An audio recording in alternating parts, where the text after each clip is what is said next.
May question and answer po.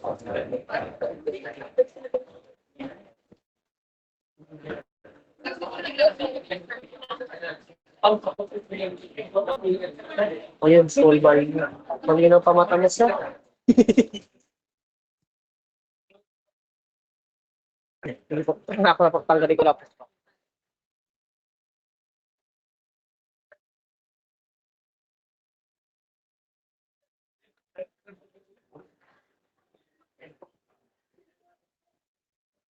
Okay, we continue. Ano?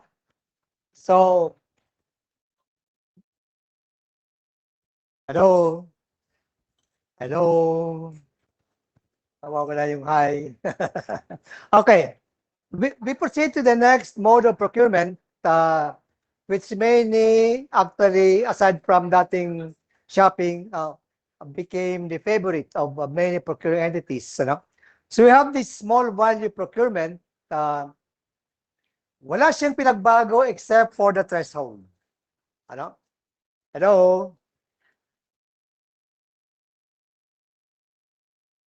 Baka may gusto pa magsalita dito. Papahinga yung... Okay. So, for a small value procurement,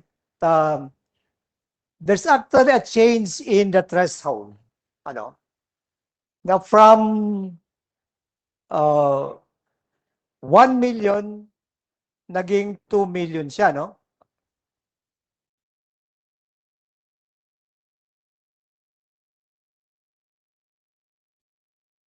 So, it can be used actually for procurement of goods, infra, or consulting services, ano? And then, not exceeding 2 million for NGAs, GOCCs, SUCs, and depende sa classification ng local government, ano? Pwede sila. 2 million, ang iba 1 million, ang iba 1.2, ano? Depende sa classification ng LGU. Now, if the ABC is above 200,000, you have to post this sa PhilJeps. Dati ang threshold dito is 50,000 and up para post. Ngayon, the threshold now is 200,000 and up. Required siya i-post sa PhilJeps. All those na mas mababa, hindi na kailangan. Okay. Meron pa rin siyang importante rito which you have to take note of. You have to request at least three price quotations, ano? But receipt of only one na responsive, pwede na siya. One responsive. Kasi kung hindi siya responsive, disqualified pa rin siya. So, in case like that, na nag-fail yung first try nyo, you can actually extend the deadline. 3 calendar days, another 3 calendar days, so you expand the coverage, ano? Send it to other prospective suppliers. Ano? So we have this small, kung dalawa lang, hindi pa pwede. A minimum of 3 na papalabas ninyo. The requirement of sending 3, dapat acknowledge yung request for quotation. Hindi lang basta-basta pinalabas nyo. Ano?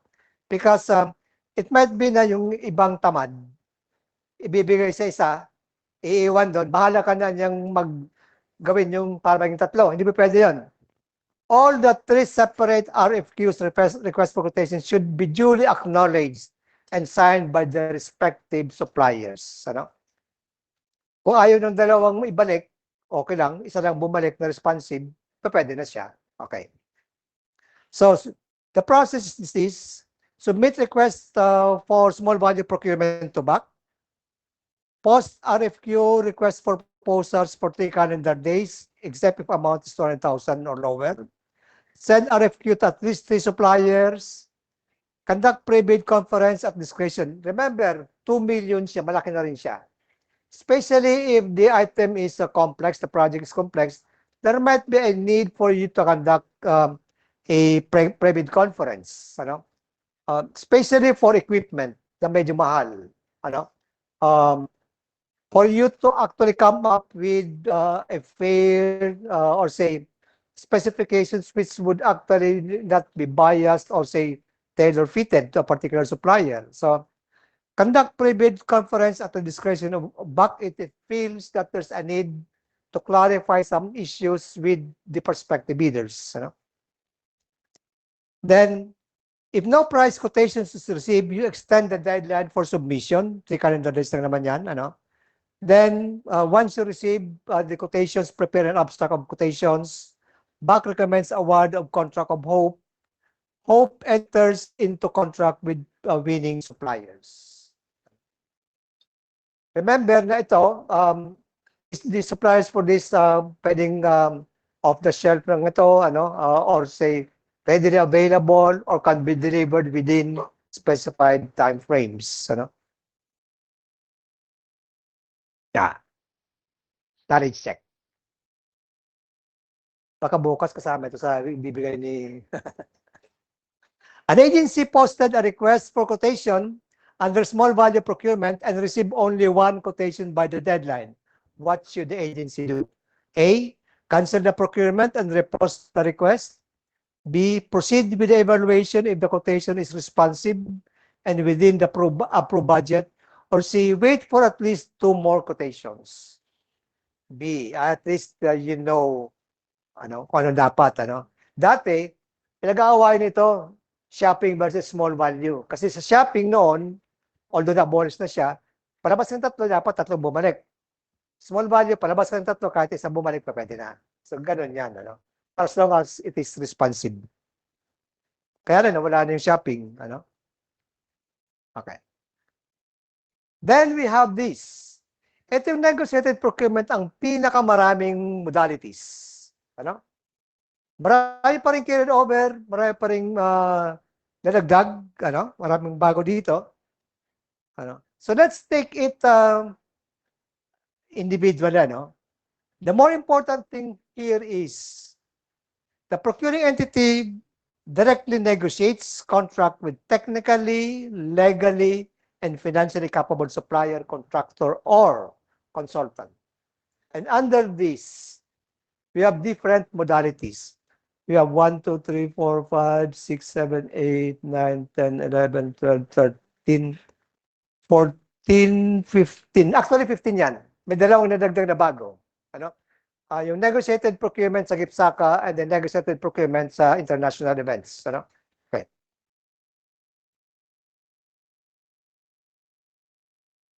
Wala, napapagod na yata yung... Magugutom na rin yung projector. So we'll discuss this individually. This actually carried over from RA 9184. And the first of this actually is some 2 failed biddings. Negotiated procurement as a result of 2 failed biddings. But there has been a failure of 2 failed biddings in the case of competitive bidding, limited source bidding, or competitive dialogue. Okay. Pwede siya So when does a failed bidding results? Paano nagkaroon ng failed bidding? Pag walang bids or all bids failed, or all bids failed to comply with the requirements, no bids were received. In any of these, there might be instances of failed biddings. And then you bid it again for one reason or another, nag-fail sila, then you can go, sabi ko, you can go for negotiated procurement as a modality. But that does not prevent you from considering other modalities, other modes. Kasi ito lang, pwede siya as one of the many. Okay. So, the difference dito sa negotiated procurement as a result of 2 failed biddings with the competitive bidding is the way you try to invite bidders. Sa competitive bidding, you post the invitation, you stand, you wait. Kung wala, pasensya ka. Kung meron, salamat ka. Dito sa negotiated procurement, you already have selected, at least. Pwedeng yung bidders who were declared as ineligible, or pwedeng yung nakabasa nito sa PhilJust, pwedeng mag-submit. But essentially, you may have to use the same documents, bidding documents. Wala yun na bago actually rito except by the manner by which you try to invite the bidders. In other words, you invite purposibly yung bidders na alam nyo, yung dati ng na bidders, at least 3. Importante yun, at least 3. Okay. Then post this PhilJeps na website, PS premises for 3 calendar days. Okay. Now, one thing about negotiated procurement and two-failed biddings is this. When you first send out the invitation to bid, it failed. There is a mandatory review to be conducted by BAC. Bakit siya nag-fail? So, mandatory yan. Mandatory BAC review of why the bidding failed. As a result, pwede baguhin mo yung TOR, terms of reference or specifications, or because it failed, nobody would want to bid kasi mababa yung ABC mo.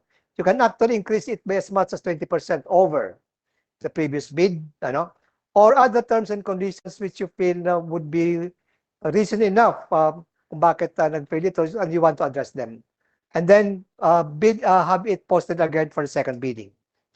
Kung nag-fail sa second bidding in spite of the measures which you used to address, changes in TOR, say increase in ABC, or na-disqualify yung bidder pa rin in spite of that, then one of the options which you can go for is go for a negotiated procurement as a result of two-failed biddings. But that does not actually prevent you from going for other modes, appropriate modes, proportionate modes, other than the negotiated mode of procurement. Pwede kang pumunta sa ibang modes, appropriate modes, Pero kaya yung most up mode, sabi natin, Okay.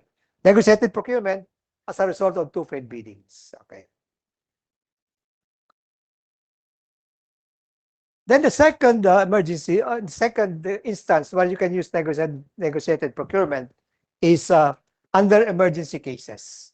Actually, this has been enhanced during the COVID-19, negotiated procurement negotiated as a result of emergency cases. So what you place APP is NPEC, emergency cases, which you can only use under these instances where there is imminent danger to life or property during a state of calamity. Parang sa Albay. Sa Albay, dineclare the state of calamity yung the whole province, o yung ibang state doon. But there was an instance that the entire Philippines was under a state of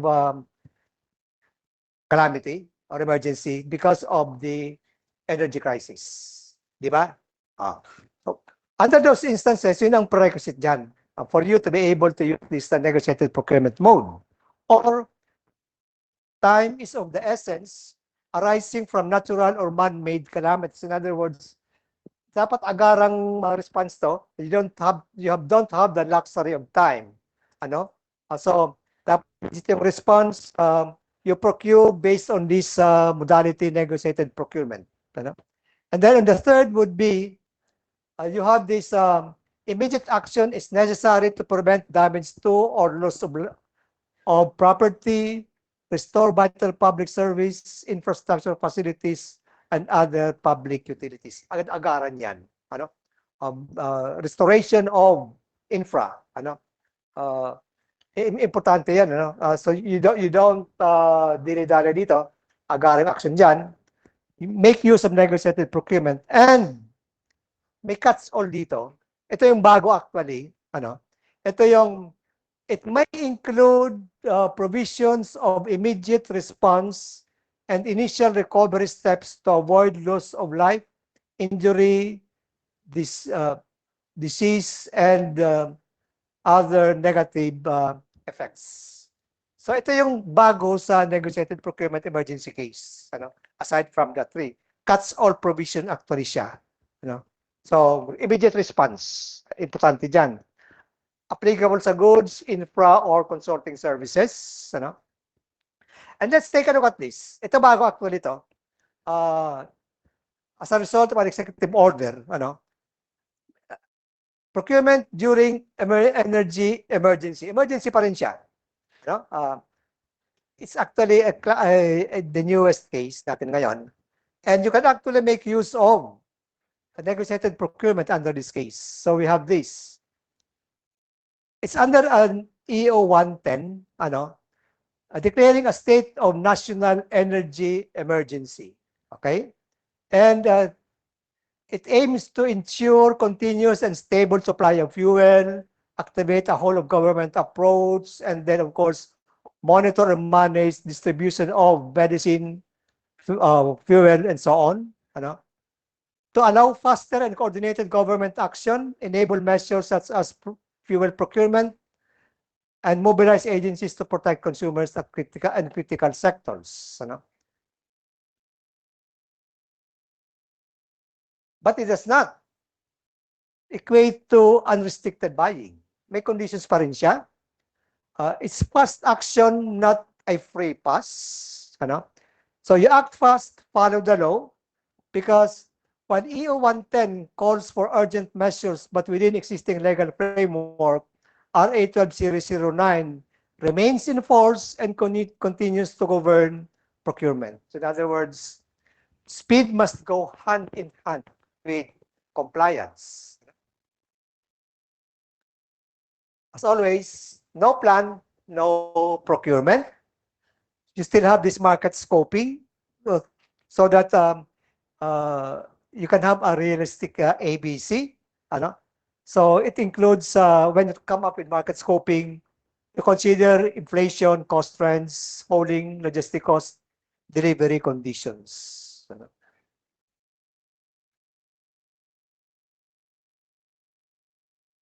The rules on 15% advance payment for goods, pasok pa rin siya. Maximum 15% for goods to address contingencies arising from natural or man-made calamities. But there are exceptions. Meron lang dito government agencies who are allowed to do this. DOE, PNOC exploration, who are allowed for fuel, and the other two agencies with DOE's secretary certifications. You cannot relax procurement rules even under this national energy emergency. So ano yung main procurement priorities dito? Stable, adequate fuel and energy supply, continuity of public transport, critical services, quick support for vulnerable sectors, transport sector, farmers, fisher folks, displaced workers. Ibang usapan yan. Installation of solar panels, who installs, who pays, the GSIS allows 500,000 loan sa inyo yun. Response ng GSIS yun, pero wala siya dito. If you would want to go for that, then it has to go through the proper procurement mode. You can go for small budget procurement. You can make use of this provided that you have to justify. Bakit mo kailangan ngayon? Okay. Hindi. Kasi matagal yung gestation yan. Para yung ganito yan, one time, sa Albay, nagkaroon ng typhoon. The back actually came up with, say, restoration of transformers kasi bumagsak. Unfortunately, ginawa nilang competitive bidding. Nag-fail siya. And sabi ng, what they did was to go for a negotiated procurement emergency case, sabi ng COA. And then, tagal yung kumilos. Tagal yung kumilos. So, hindi kayo pwedeng mag-negotiated procurement emergency case because time is of the essence, hindi nyo ginalaw, so you go back to competitive bidding. So, anong lesson learned dito? Time is of the essence, but case-to-case basis, because you have to take a look at the gestation of project, kung matagal siyang ma-install, matagal siyang ma-award. There are other appropriate methods aside from this. Then go for that.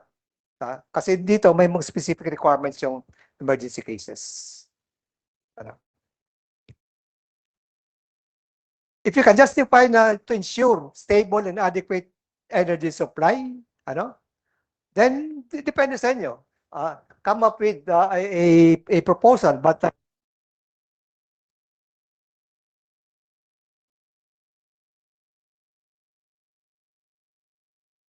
ang trust kasi dito is immediate.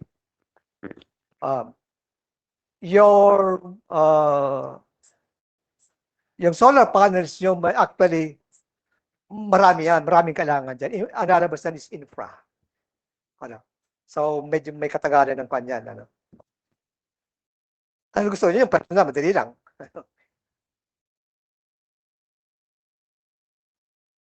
Fuel subsidies ito advance payment,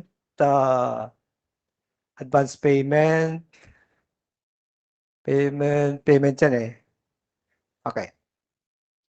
So, let's go to the next modality, the negotiated procurement takeover of contracts.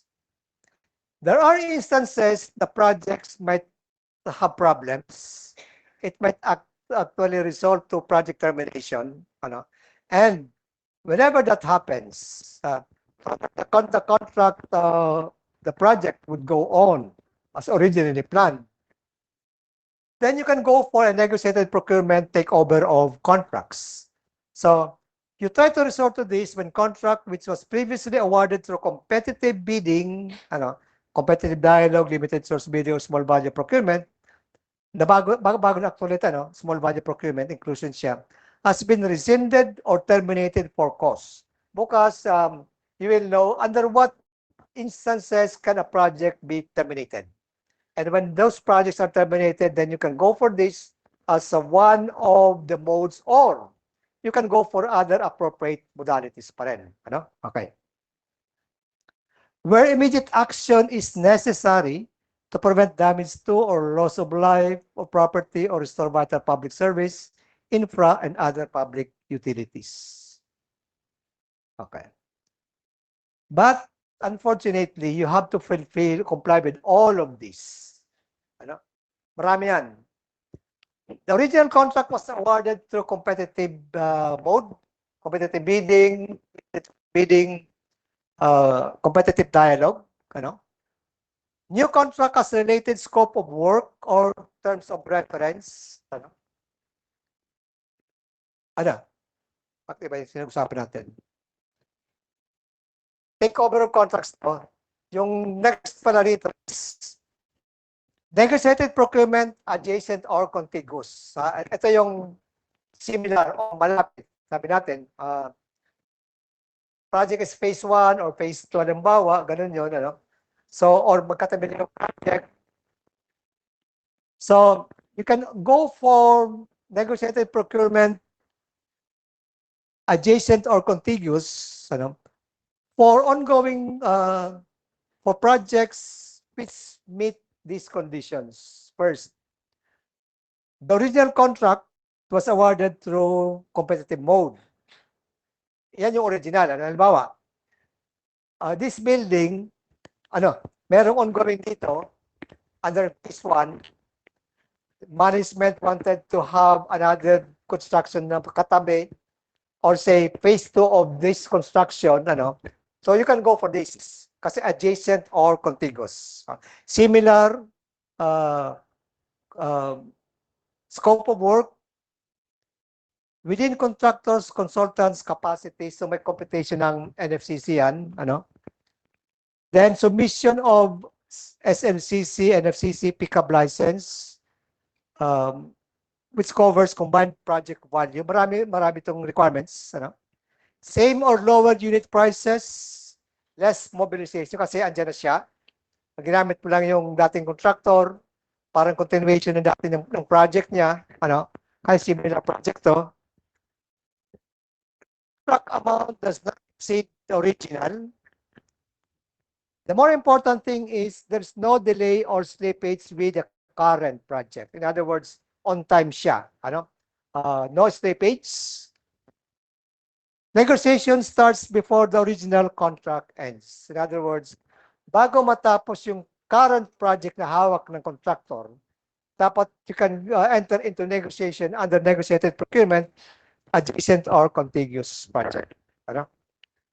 Parang phase 2, yung new project is phase 2, yung phase 1 is under construction. So ganun yan.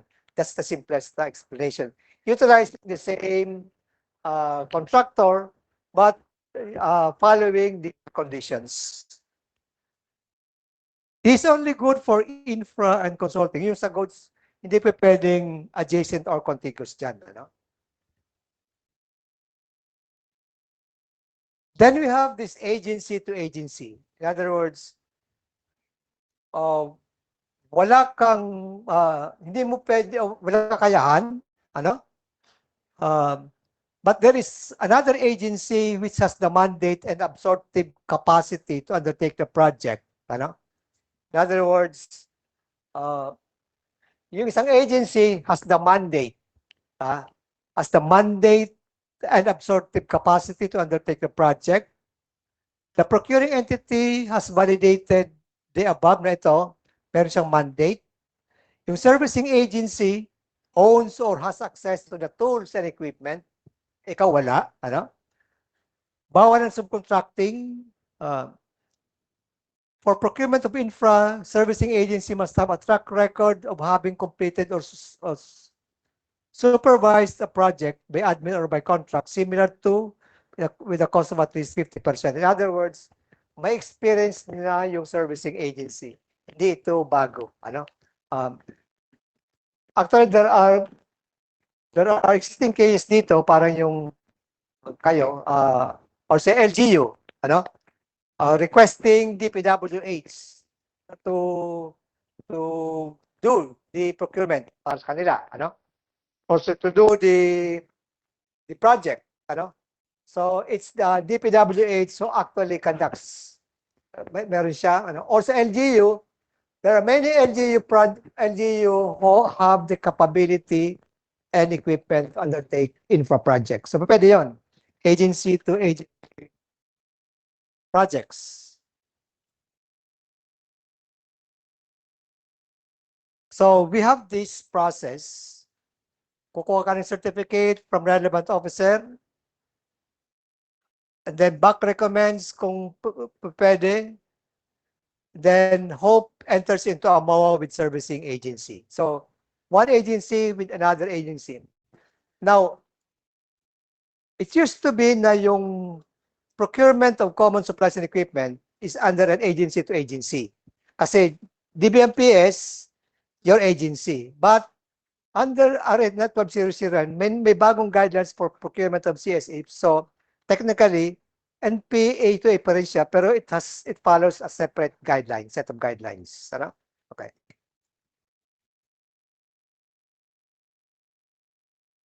It also used to be na pag merong maraming NPA sa tabi, bibigay mo sa AFP Corps of Engineers, ano?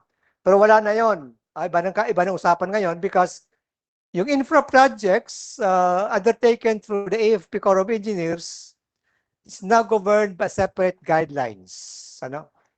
Undertaken by AFP Corps of Engineers. So there are new guidelines, ano, which actually superseded yung previous practice. Kasi dati, in the early part ng 1984, pwede ito, A2A infra projects, AFP Corps of Engineers doon sa NPA infested areas. Pero bagong guidelines ngayon because AFP has now its own set of people, so it only caters to specific instances. And you can't go for this anymore. Or for the printing of government forms, ano, which you actually make use of pag yung mga accountable forms nyo, di ba? Sa, ano yan, yung mga resibo nyo, ano. While technically, it's an A to A, however, yung printing office, National Printing Office, ano, operates under a separate set of guidelines. So, ibang usapan yan, ano. It doesn't follow 12009, but it has its own separate rules. Likewise, yung procurement of goods from PSDBM, ganun din, it follows separate guidelines. Ano?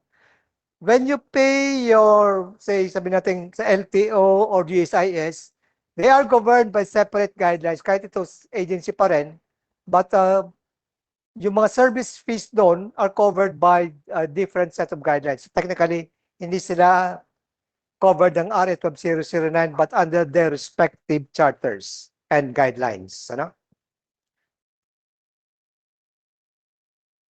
Okay. So ganito yan. Procurement from another agency of the government which has the monetary and absorptive capacity. So these instances are not covered by 12009. Infra by AFP Corps of Engineers, printing by recognized government printers, goods from PSDBM, common use. Separate ang guidelines dyan. Hindi dito sa NP A to A. Okay.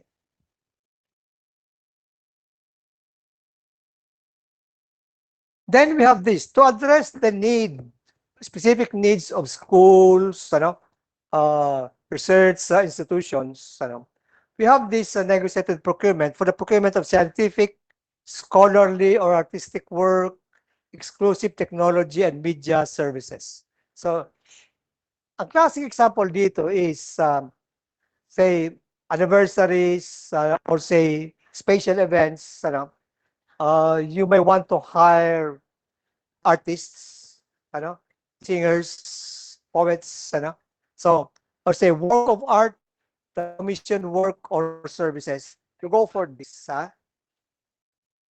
Pwede, basta kon siya, allowable siya, no? But under COA goals, Bini, siguro yung Kamsur made use of this, para makuha na yung Bini, Or restorative works, bago actually ito, yung restorative works for the conservation of historical and culturally significant structures and artworks. Ito yung enhancement dito sa negotiated procurement scientific scholarly. In other words, restorative works, museums, historical, culturally significant structures, artworks, pwede rito. Sa 9184, wala actually siya. Bago na siyang pumasok dito. Yung scientific, academic, scholarly work or research or legal services, pwede rin dyan. Ito yung mga journals. Kasi sometimes, mahirap mag-procure nito. So we have this negotiated procurement. Or say, media documentation, advertisement, and or announcement. So if you want to broadcast your events, say, to feature events, So aside from the Facebook Live, gusto niyo sa TV, sa radio, you can make use of this negotiated procurement. And for this, TV or say radio, or you can actually have 2 or more TV stations, or say radio stations to broadcast your procurement opportunity, your event, And then we have the scientific, technical, economic, business, trade, or legal journals. These are actually, say, published on, say, quarterly, annually, or annually. References, journals, electronic journals, pwede yan. Okay. And of course, ito, procurement of highly specialized life-saving medical and biotech equipment and devices, medicine as confirmed by the Department of Health. So, pwede yan, ambulances, and then of course, rescue vehicles, mga specialized biotech equipment, you can make use of that. Then, you can also go for negotiated procurement for procurement of the services of consultants. So when you try to procure consultants, you can go for negotiated procurement, and these are instances where you don't have people to do the work for you, or you may have people who can do the work, but they are not being paid to do that work. So, ibang trabaho nila, And of course, these are only for individual consultants hired to do work that is highly technical or primarily confidential, where trust and confidence are the primary considerations. So, dati 6 months, naging 1 year. Ang kwento rito is, Merong isang senador, dami niyang consultants, who used to be his former comrades. Sabi na, bakit ang dami-dami mong consultant? Mga 60, more than 60 yata yun, sabi ng sa senator. And they are doing highly technical work. Primarily confidential, highly technical. So where trust and confidence are the primary consideration. Yun. Parang si BP Lenny one time was asked, BP Lenny used to be, has many legal advisors sa staff niya. And then somebody asked her, bakit kailangan nung mag-hire ng consultant? Sabi niya, I'm doing this because the consultant that I'd be hiring shall do highly technical or primarily confidential policy determining. And my staff cannot do that because they're being paid to do other work, hindi itong trabaho na to. So where trust and confidence are the primary consideration. So based on that, so nawala na yung tanong, Okay.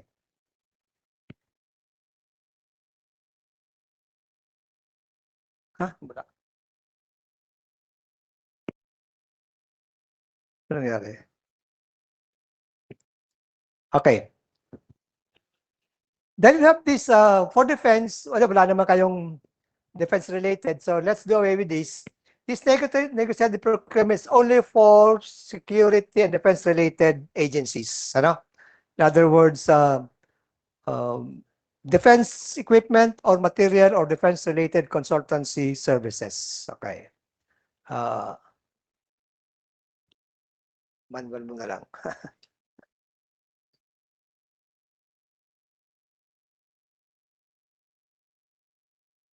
Magkano yan? Teka na.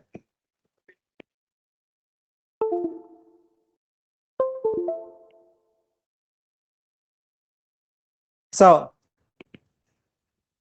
unfortunately, under this modality, andyan yung Department of National Defense, and then you have this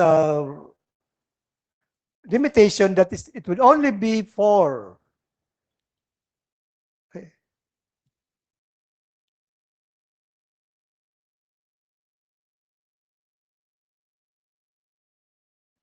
only these agencies can avail of this negotiated procurement for defense related. So we have these law enforcement agencies. Other than this, hindi pa pwede. Kasi defense related security equipment supplies. Okay. Then go to the next mode. Negotiated procurement, the list of real property and gaya nito, halimbawa, this is a classic example of this negotiated procurement, list of venue for training. While it is preferred that government agencies list public, kaya lang kukunti na naman ang available na public venues. So,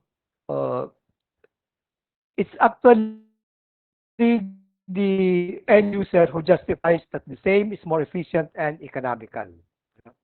So, for this, 250 kayo, kailangan maganda yung connectivity. So, yun for a privately owned. Unless na comes to you have publicly owned venue ng malaki, Sorsogon has. Sorsogon, may malaki sila, siguro high time na yung Naga siguro can come up with one,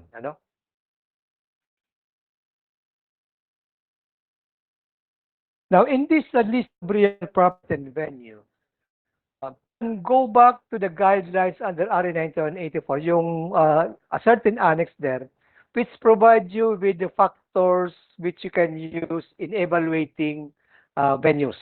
So you have the various parameters which can make use of in evaluating and coming up with criteria of which is appropriate to your particular event.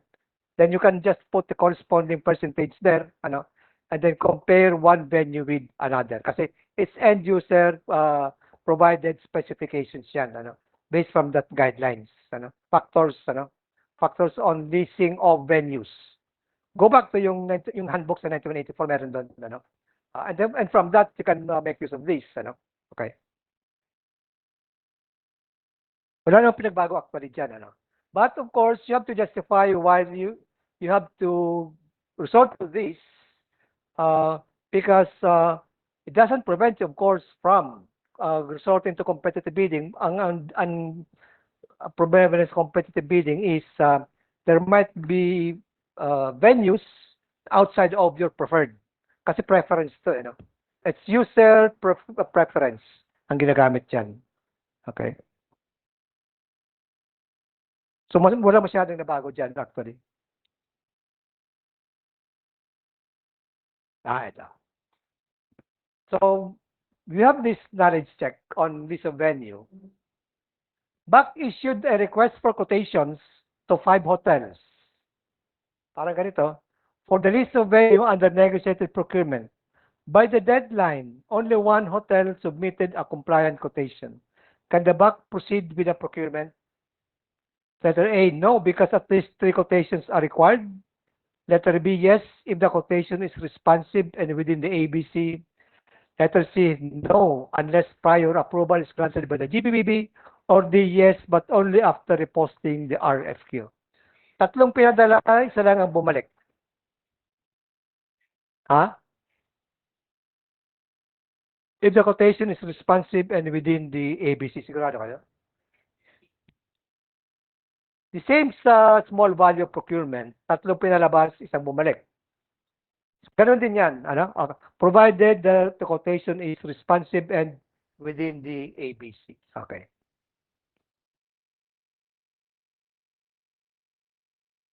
Then we have this, negotiated procurement with NGOs. Meron ba kayong NGOs? Wala naman.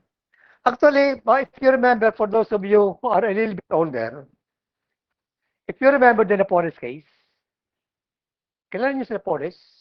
Yan. Actually, yun ang forerunner nito na so many were charged because of illegal disbursements, ano. And partly to address that, ito na yan. Nasabi dito, only when an appropriation law or ordinance specifically allocates funds to be directly contracted out to such NGOs. Kasi maraming NGOs ang nabigyan ng pera. Maraming cooperatives na wala namang appropriation ordinance, hindi naman cited sa GAA. Kaya ngayon, if you try to take a look sa GAA, there are various agencies na or NGOs prescribed talaga may budget sila. DA has so many. Before fisheries, there are other government agencies na maraming NGOs na identified. Only if there is an appropriation ordinance allocated to an NGO or from the GAA allocated to a particular NGO, pwedeng gamitin yan. Specified actually. Okay. Pag wala doon, wala. Ganun na kasimple siya. And then, all the P has to do is to enter into a memorandum of agreement. Ano?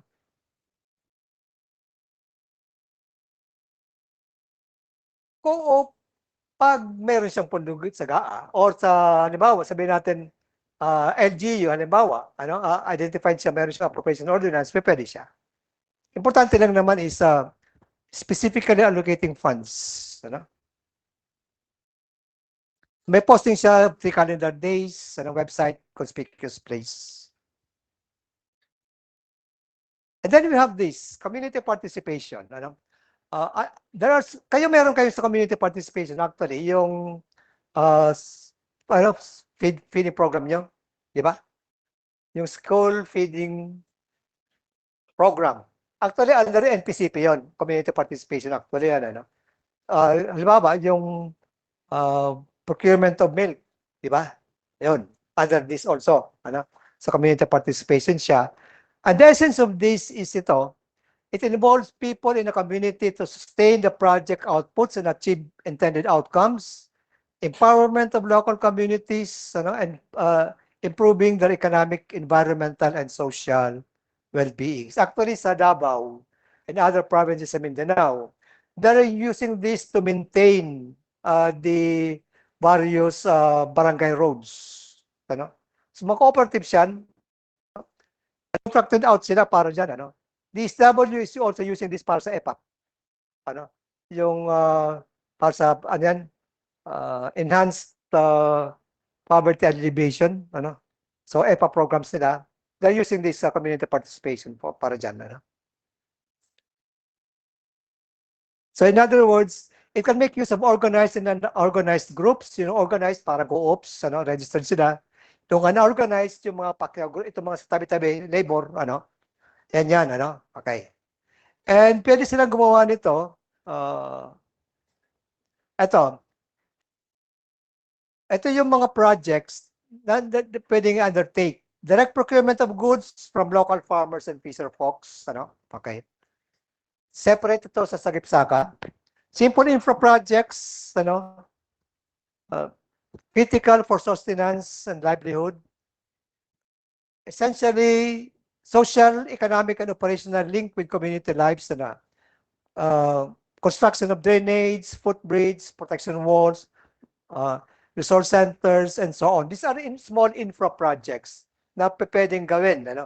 Hindi involved itong contractor, but it's actually the NGO. Registered actually sila, Okay. Yung unorganized naman, so pwede silang carpentry sa barangay construction projects, laborers, husbandry, food servers sa school-based feeding programs. And I think you have this, yung mga mothers, di ba?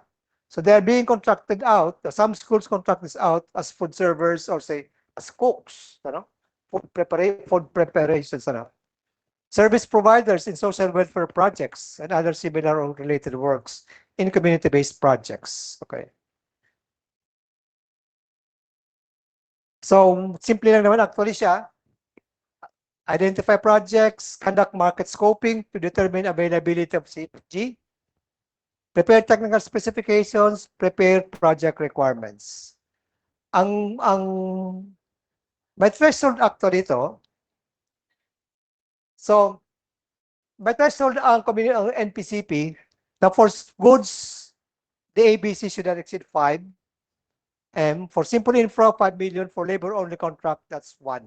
Malaki rin dito, Kaya, if you try to take a look dun sa ibang kaso, sa ibang, provinces, they're actually using this. when there was a problem of piggery dahil sa foot and mouth disease, they actually made use of this when they tried to procure pigs from Isabela. Pwede dyan.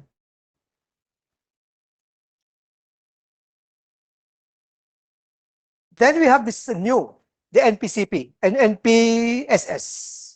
It's actually sabi natin, a spin-off from the community projects. It used to be na yung Sagip-Saka, is part and parcel of community participation. However, one senator, I think it's a senator,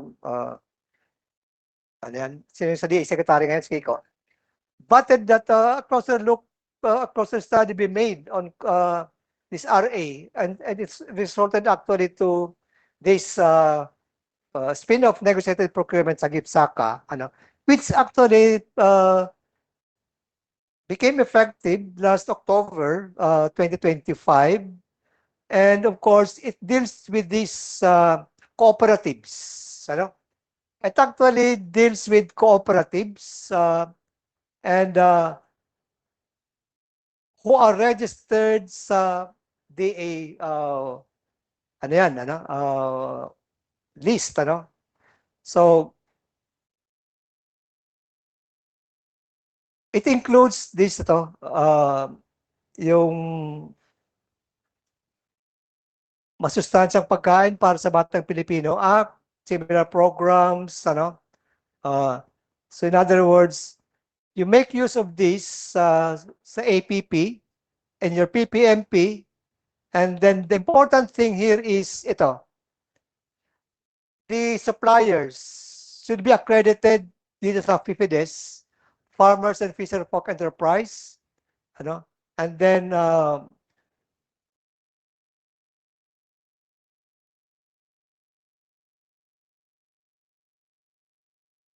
yan.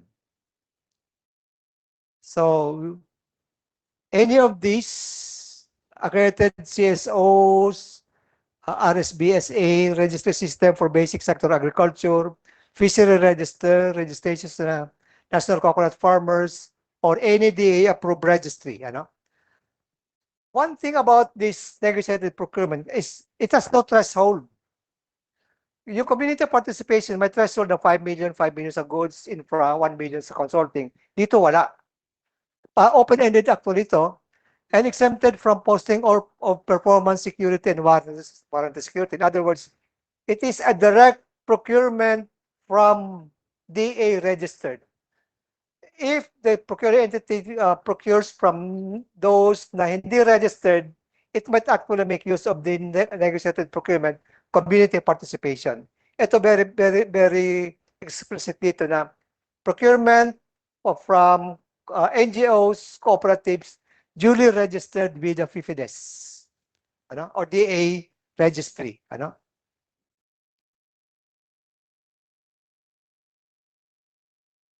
So, it's direct negotiation from local farmers and fisher folks. Ano? There is post-qualification to ensure delivery ano? At the right price. Notice of award issued, and then, of course, posting. What makes this significant, however, is dapat yung supplier registered sa co-op. If you buy from Fisher Fox and hindi registered, you go for the NPCP. So that makes the difference. Ano? Dapat ito registered. Yan. Okay. Kasi wala siyang threshold. Ano? And then, payment dito, the same sa NPCP, pwedeng digital payment, ano, ATMs, ano, or any other applicable modes, vouchers, ano. It does away with middlemen. Itong importante rito. It does away with the middlemen. They actually spells out the prices, considering PSA prices, ano, existing price indices. Ano. So, tanggal na yung sa DA, tanggal yung middleman dito kasi direct siya sa Fisher Fox who are duly registered with the FIFIDES or DA registry. Ano? And if ever you would be in this, you have to submit an annual report to the GPPB and DA detailing all procured agricultural and fishery products. Reportorial requirements to include the name of the FFC. Ito yung cooperatives, ano? Classification, kung individual, cooperative, or enterprise, contract amount, type of product, para at least you have this list.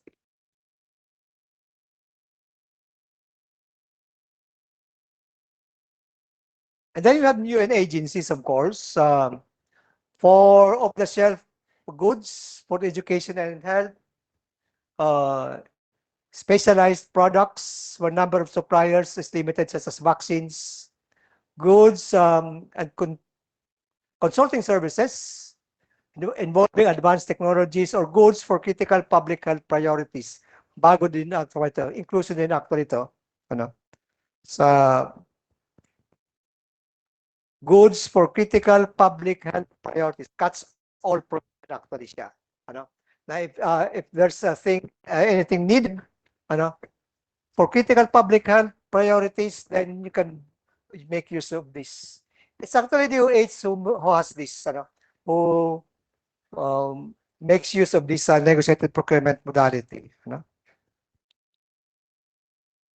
And then we have this direct retail purchase. It used to be na yung direct retail of petroleum, oil, lubricants, subscriptions, ano, kasama dito yung plane tickets.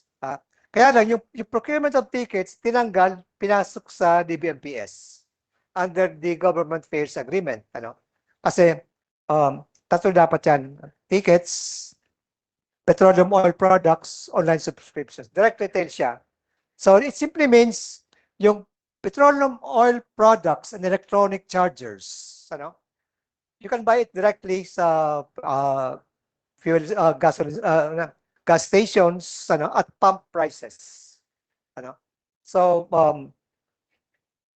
you can make use of any mode of payment, reimbursement, credit card, or say a government PC, purchase cards, o cash advance, reimbursement, pwede yan, subject to approval within the procuring entity, Ang bago dyan is itong electronic chargers because of so many electric vehicles now, being used, So makita nyo, marami ng electric vehicles and then it requires electronic chargers. So direct na yan, pwede na yan.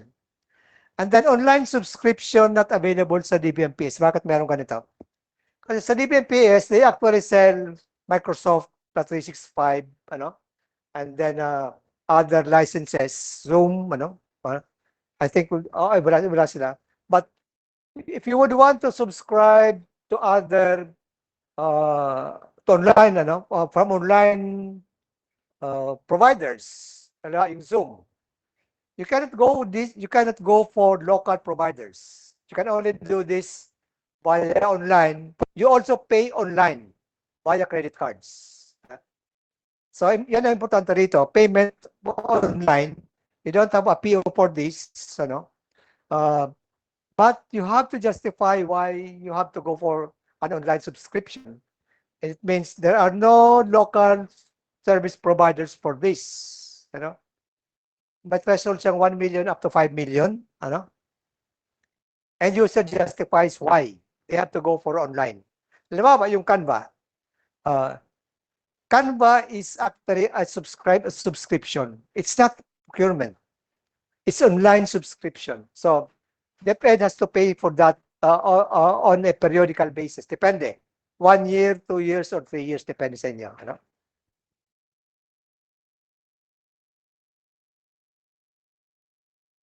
And the last negotiated procurement is ito. Ito yung social na negotiated procurement for the list of venues.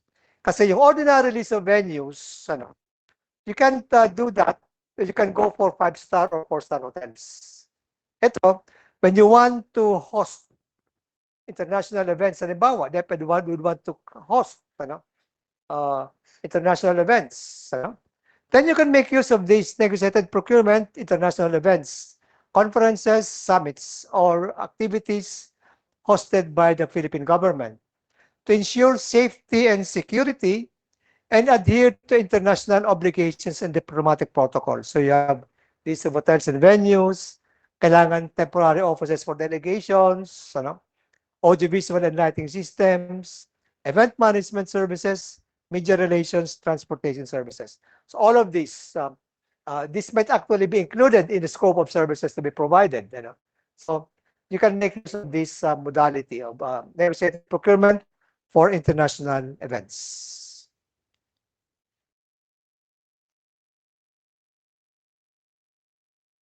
But of course, you have to include this sa APP kasi actually siya. You don't just go into this pag gusto nyo, nakaplano actually siya. So you have to include this approved APP. You prepare RFQ, send to identified supplier, conduct simplified negotiations, ensure price is advantageous, contract approved by HOPE. So you may still make use of yung factors dun sinasabi ko sa RA 9184 for you to be able to compare various venues.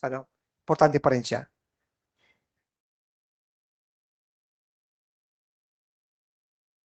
So, suppliers should have this PhilJEP certificate of registration, other permits and licenses, latest audited financial statements, omnibus zone statement. Remember, hindi to bidding, so kailangan na aside from this certificate of registration sa PhilJEPs, meron pa rin siya nito.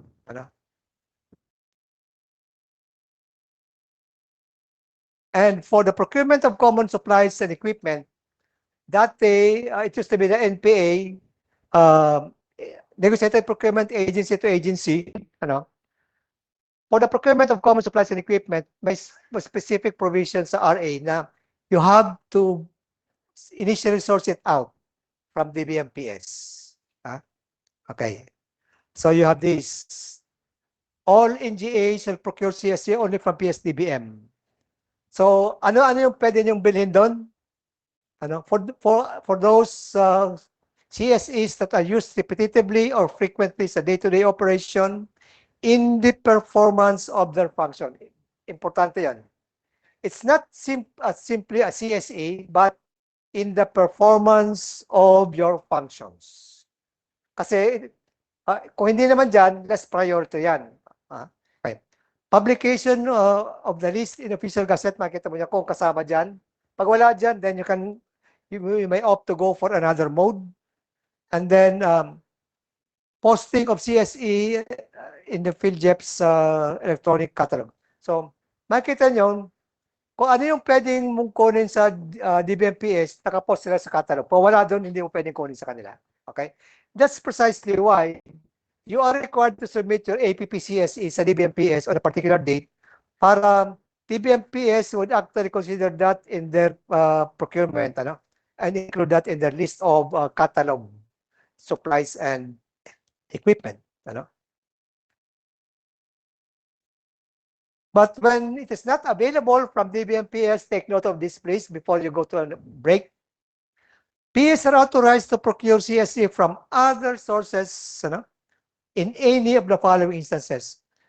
Unavailability due to zero stock, walang stock sa DBMPS, kulang yung stock sa pangangailangan ninyo, non-conformity of technical specifications, iba yung gusto nyo, or inefficiency, impracticality, or economic non-viability. Ito yung sa malalayong lugar, island provinces. Now, it may take additional expenses to go to DBMPS just to get supplies. So, uneconomical siya.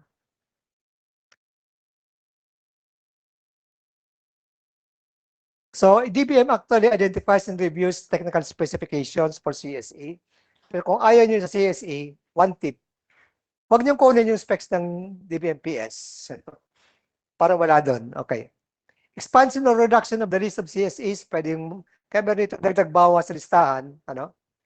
And then, of course, DBM actually makes use of appropriate modality in their stocking. And I think, pawawa na to. Whatever mode of procurement you use, the prohibition on contract splitting still prevails. In other words, you don't just split projects for the purpose of evading or circumventing requirements of procurement rules and regulations. So, andyan pa rin siya. Okay. And with that, we end the first part. After lunch, we go for the new modes of procurement. What we discussed were actually modes of procurement under RA 9184 and their enhancements. Binago yung ibang modes, pinaganda, pinasimplify, may dinagdag na dalawa sa negotiated procurement, and then after lunch, we will go for the new modes of procurement. Ano yung bago? Which actually replace shopping or which would make your life easier.